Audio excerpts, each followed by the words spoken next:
Hello everybody and welcome to my channel. My name is Rainer and this is Rainier Books. A single review. It's time for a single review on my channel, and today I want to talk about both a book and a topic. And this is homelessness, and this is Maeve McClenaghan's book No Fixed Abode, about death and life of the forgotten homeless in the United Kingdom. Let's start the video, please.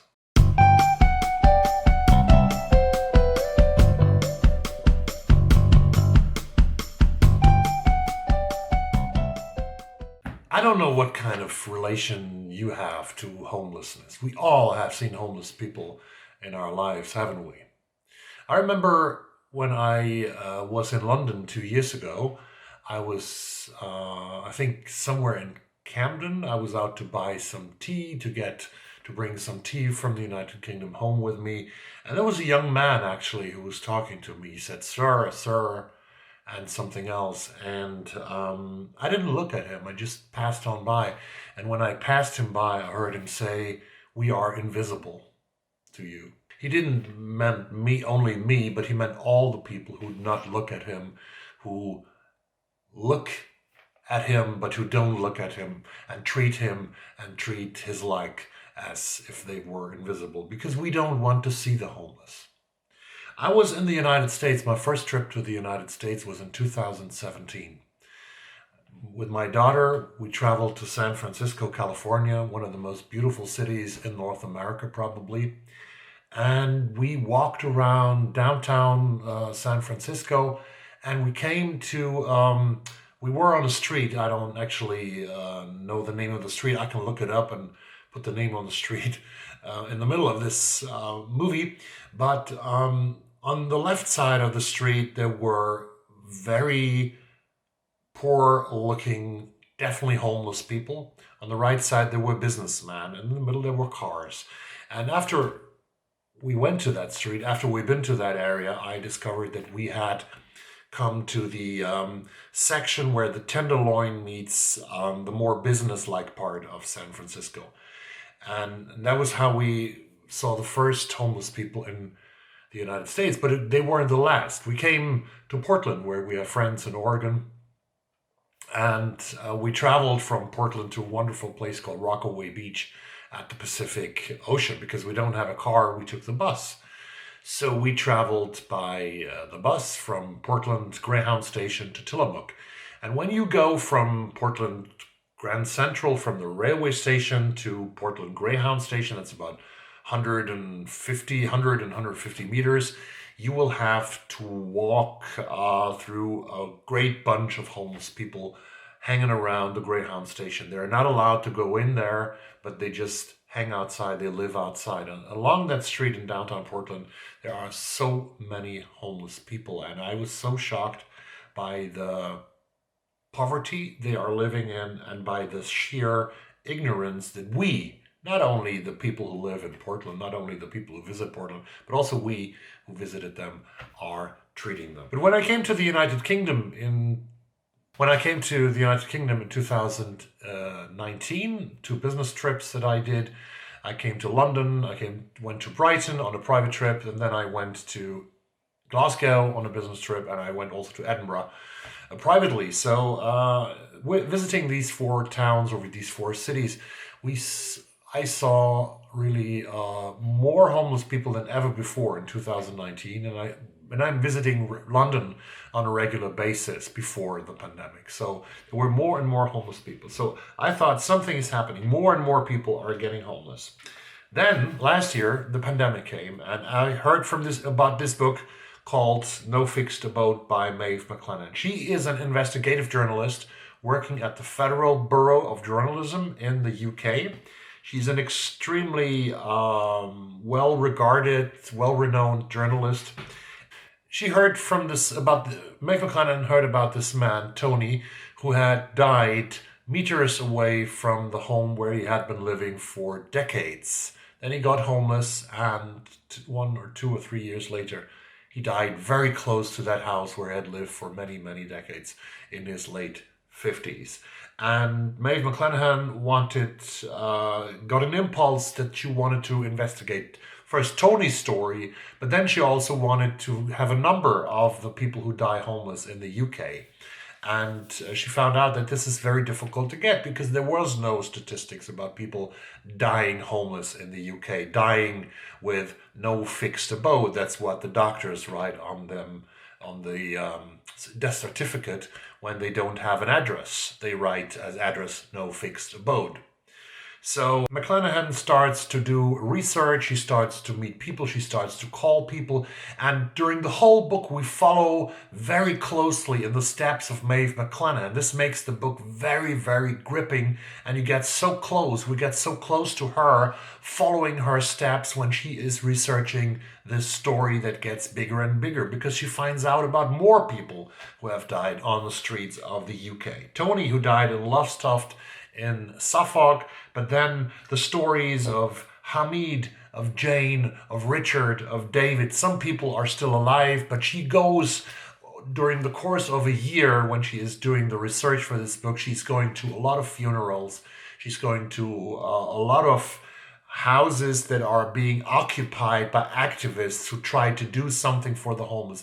And she always asks the question, was there a chance in the life of Jane, in the life of Richard, in the life of Hamid, where we could have saved these people? Was there a way, something, what did not work? Why did the story end like this? Why did these people have to die? Richard is still alive in the course of the book, in the beginning of the book. He is a man in his, I think in his 50s as well. He has lots of different illnesses. He is very sick, but he doesn't qualify to get in an apartment. He is always going from shelter to shelter. He spends his days at McDonald's and his nights on London buses. That is his life. The days at McDonald's, close to the toilet, because he has problems with his bladder. He has to pee quite often, so he has to be close to the toilets. And then the nights he's trying to sleep on London night buses. That's Richard's life, and we don't give him a better opportunity. This is so outrageous. To read the story of these people, I have cried not once, not twice, not 3 times. Dear Maeve McClenaghan, if you listen to this, what I say about your book, I cried about a dozen times, and I swear I will never ever look away when a young man on the streets of London or elsewhere is calling out to me and saying, "Sir, please listen." Because that's the least thing we can do. And there's a beautiful story in this book too about a man named David who is almost dead on a park bench. He has tried everything, he has lost everything, and he wants to die.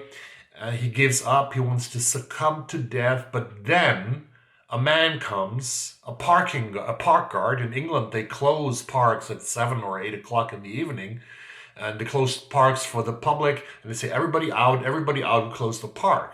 So the park guard is coming, and he wants to throw out David out of the park. He starts talking to David, and then he listens to what David has to say to him, and then he gives David a tenner, which is 10 pounds, 10 British pounds, and he says, go get yourself a sandwich, get yourself a cup of coffee, a cup of tea, so that you have at least something to eat, that you have a meal. And this encounter, David says, a year later has saved his life. Because for the first time in many years, there was one person, one human being, listening to what David had to say and trying really from his deep humanity to help him. A journalist has to have a certain distance towards what she or he is writing about. But at some point, I think Maeve McClenaghan realized that in this topic, you can't keep the distance. If you want the story, you can't keep the distance, and you can't keep the same distance if you want to be a human. When she's doing the research on the story of Jane, I think that's the 3rd or 4th funeral that she has attended, or memory service of someone who has died homeless on the streets. I want to quote here, I want to read a little bit from this book, what Maeve McClenaghan has to say. She has already done a couple of months research, she's in the middle of it, and we are following her closely, and that's why we get so close to this topic, because she lets us follow in her footsteps, and that's well and greatly done by her? I couldn't answer. I was lost in my own thoughts. By now, I had attended inquests, interviewed people's families and friends, scoured the local papers for deaths, and enlisted the help of dozens of journalists to help me find more names. Piece by piece, I was coming closer to the true number of those who had died while homeless.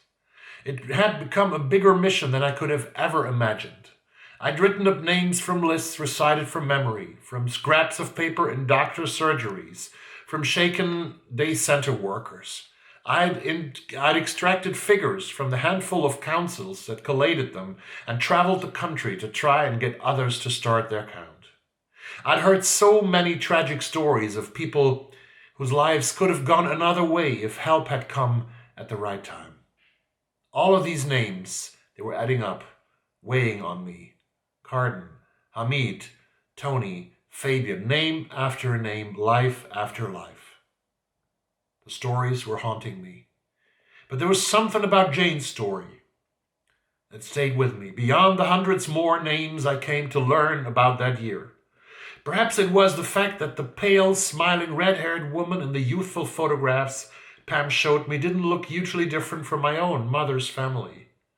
Or was it the sad fact that it was a mother's love for her stillborn baby that destroyed Jane in the first place, and her own mother's love that kept Pam holding on year after year, bloodied and bruised in body and spirit by her wild daughter, desperate to save her right until the end? Later, Pam wandered down to the sea, flanked by the chalky cliffs of Freshwater Bay, Jane's favorite place to play as a child.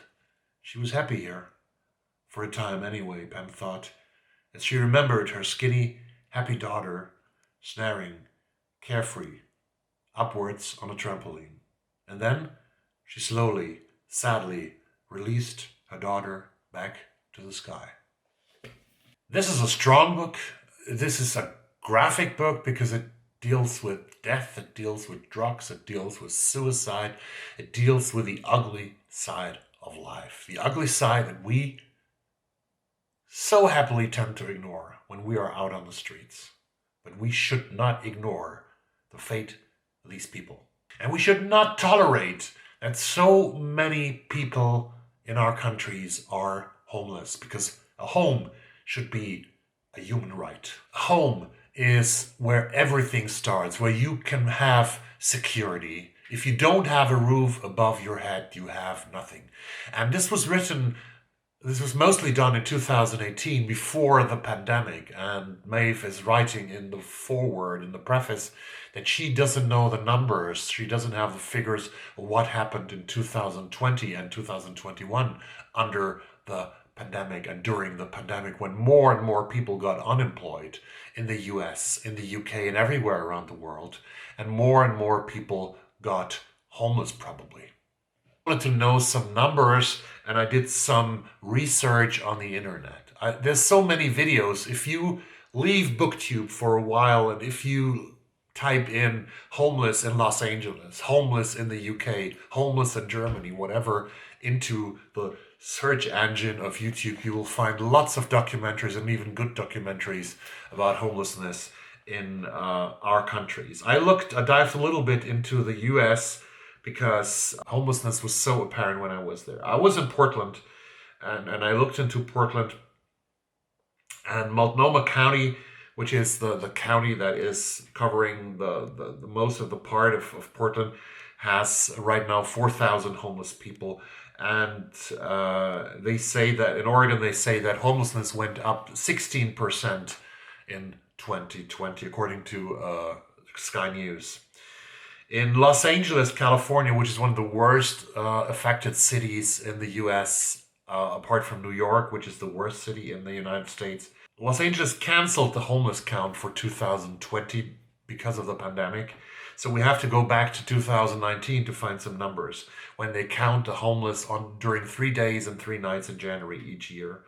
In 2020, they counted for 2020, which was done in 2019, they counted 66,436 homeless people in Los Angeles, which was a rise of 12.7%. In Sweden, we have, Sweden is a small country, we have officially 33,000 people that are registered as regarded as homeless. But in the UK, the programs that help people getting out of homelessness, that help homeless people, they have been cut because the official budgets, the public budgets have been cut by almost 20% in the last 10 years, which has led to that the schools, the things that are visible to us have not been cut in the same way like the things that are more invisible to us. That is, for example, the care of the abused, the homeless, and the vulnerable, mental ill people. That was a rant. That was a little bit about homelessness and the situation that we have right now. In the United States, there's always, even the discussion about homelessness is very political in the States, because I find that on both sides of the aisle, as you say in the US, the GOP people very often say that homelessness exists only in blue states and not in the red states. Only the blue states, the states of the Democrats. But this, my dear friends of the GOP, is not true. There is a very beautiful web page, which I will link down below, which gives numbers of homelessness in the United States, and it's everywhere. It is in all the states. It is different. There's more homelessness on the coasts, both on the East Coast and on the West Coast, than inside the country. But that is a question that also is relying as depending on the climate, because people tend to go to the coast where it is warmer and where it is easier to live than inside the country. That's the same thing in the UK, where people go to places like Brighton, like Eastbourne, to the sea, for several reasons, for the climate, and also because in Brighton, for example, in the UK, because there are lots of tourists who might spend more money, who might give more money to homeless people.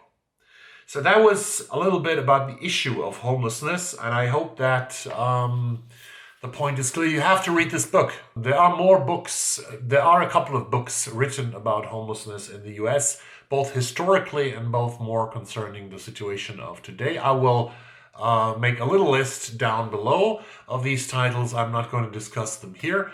I thank you very much for watching this video, which was very dearly to me.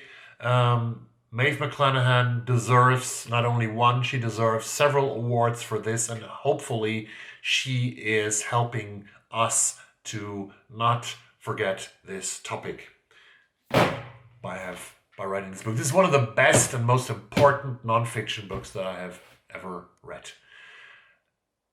That was it.